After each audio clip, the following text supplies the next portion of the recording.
कल का topic complete था कि the speed of sound waves, the speed of sound waves in gaseous medium, मतलब गैसीय माध्यम में ध्वनि की चाल, ध्वनि की इसका फॉर्मूला था V = गामा P/D। आया? ठीक है बेटा।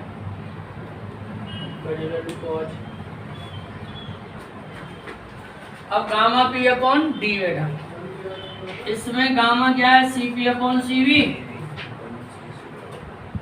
ठीक है। और ये आपका होता गया पॉइसन्स रेशियो, अनुपात।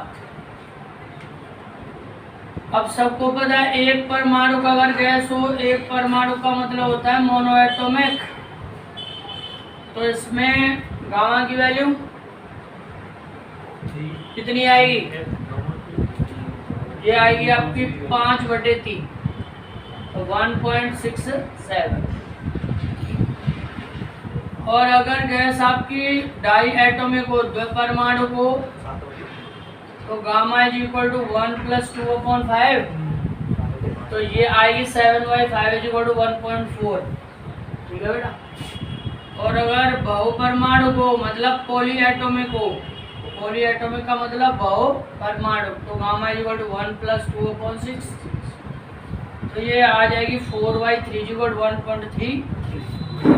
अच्छा, ये जो फॉर्मूला बताया था इसको बताने वाले थे कौन? लाप्लास, ठीक है ना। इनके अकॉर्डिंग साउंड वेव का किसी भी गैसियस मीडियम में, किसी भी गैसीय माध्यम में संचरित होना या चलना एक एडियाबैटिक प्रोसेस थी, एडियाबैटिक प्रोसेस थी। एडियाबैटिक का मतलब हिंदी में उद्दोष्म घटना थी, ठीक है। अब सबसे पहले पॉइंट जो इम्पोर्टेंट है, यहाँ से आपके क्वेश्चंस आते हैं। अब हमको यहाँ पर करना है factors affecting speed of sound waves in gaseous medium. गैसीय माध्यम में ध्वनि की चाल को प्रभावित करने वाले कारक। तो सबसे पहला पॉइंट आता है इफेक्ट ऑफ प्रेशर, मतलब इसका होता है दाब का प्रभाव, दाब का प्रभाव। अब यहाँ से V स्पीड = आता है गामा P/D और PV = आता है RT, ठीक है बेटा। और ये क्या चीज है? घनत्व है बेटा। तो D = आता है मास अपॉन वॉल्यूम, ठीक है ना। तो यहाँ से speed of sound waves gamma और P की जगह पे RT/V और इसकी जगह पे M/V। तो V से V को काट दो तो it is the speed of sound waves in A gaseous medium. अब यहाँ पर जो दाब है वो एब्सेंट है, प्रेशर, ठीक है ना। इसलिए V जो है स्पीड ऑफ साउंड, ध्वनि की चाल जो है वो दाब से स्वतंत्र है, मतलब इंडिपेंडेंट ऑफ प्रेशर,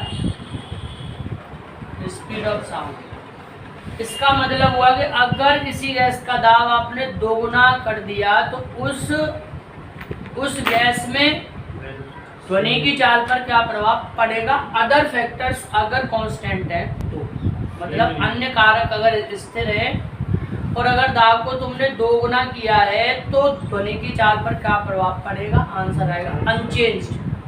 अनचेंज्ड का मतलब है अपरिवर्तित, ठीक है बेटा। ये तो था पॉइंट नंबर पहला। इसके बाद आपका आता है पॉइंट नंबर दूसरा। अब पॉइंट नंबर दूसरा आपका आता है कि V = पता आपको गामा RT/, में क्या M ही तो है।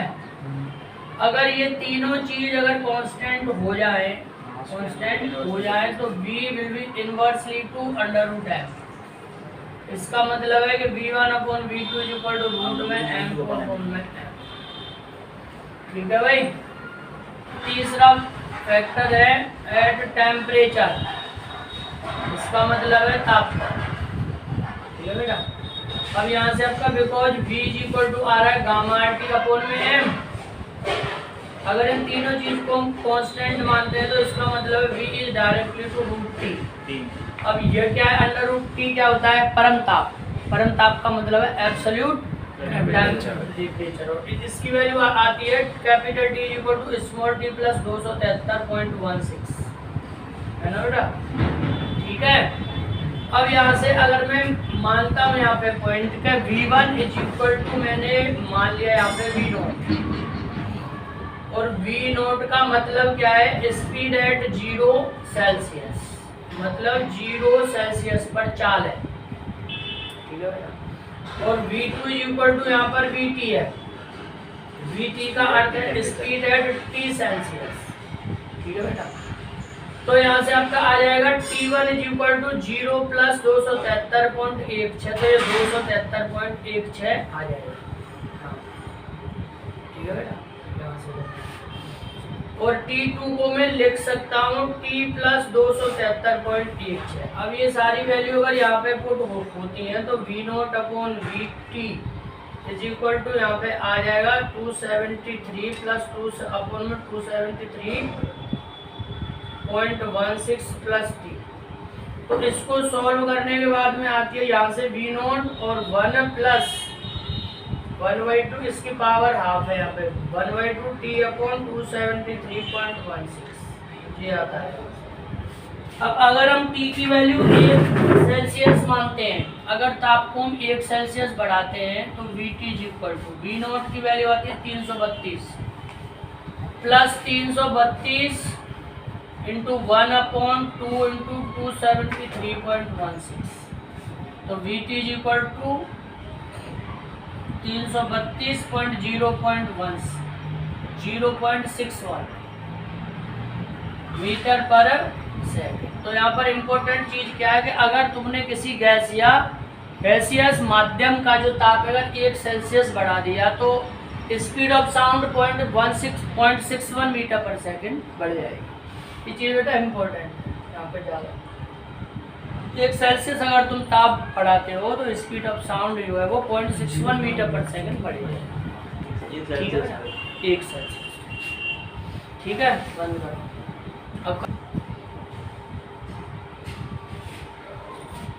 अब बेटा यहाँ पे देखो पॉइंट नंबर कौन सा है,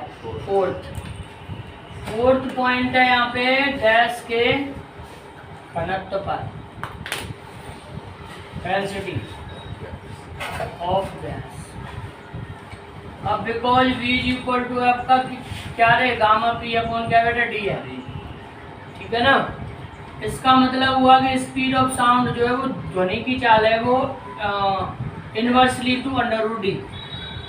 इसका मतलब है घनत्व की वैल्यू जितनी ज़्यादा उतनी उसकी स्पीड कम आएगी, और इसकी वैल्यू जितनी कम उतनी स्पीड ज़्यादा है। इसी कारण से यहाँ पर एक पॉइंट आता है कि सर्दियों में ध्वनि की चाल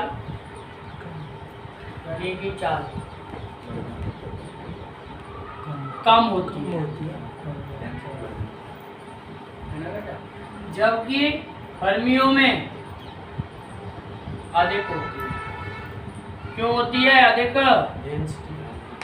क्योंकि गर्मी में ड्यूरिंग द समर, गर्मी के समय में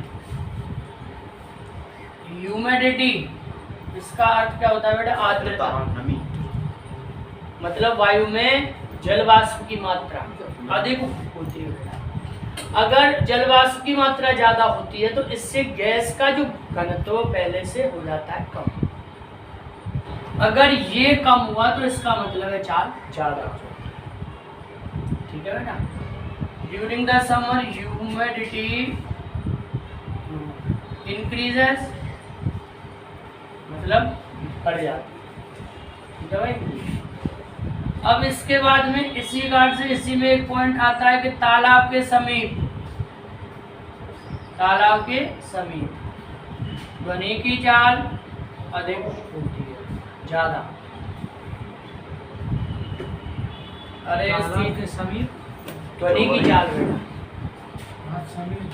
मतलब जहाँ पर पानी भरा हुआ हो, अगर वहां पर तुम कोई भी बात बिल्कुल आराम से करते हो ना, तो वो काफी दूर दूर तक आती है।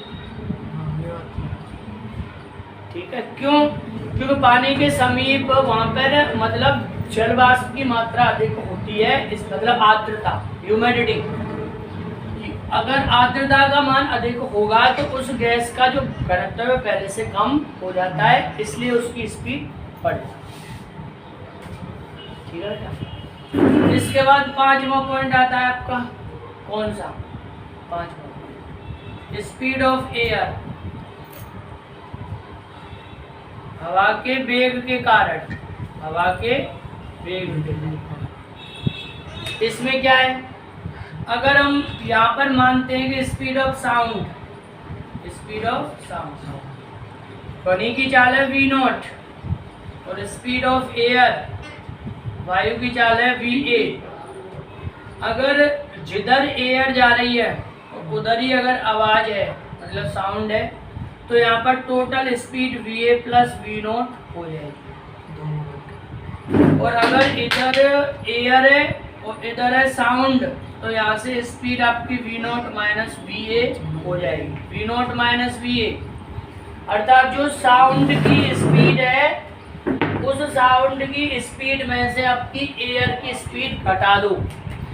जैसे कि मतलब एयर जा रही है इधर और आवाज को आना इधर, और जहाँ से आवाज आ रही है वो आपका सोर्स इधर है, और जिस तक आवाज आनी है मतलब ऑडियंस कहाँ है? यहाँ पर है।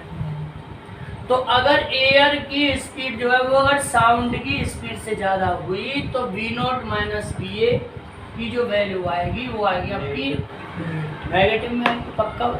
इसलिए यहाँ तक आवाज़ कभी आ ही नहीं पाएगी। और कोई भाई फैक्टर, प्रेशर, टेम्परेचर और डेंसिटी और स्पीड ऑफ एयर और ह्यूमिडिटी, ये सारी चीज़ें।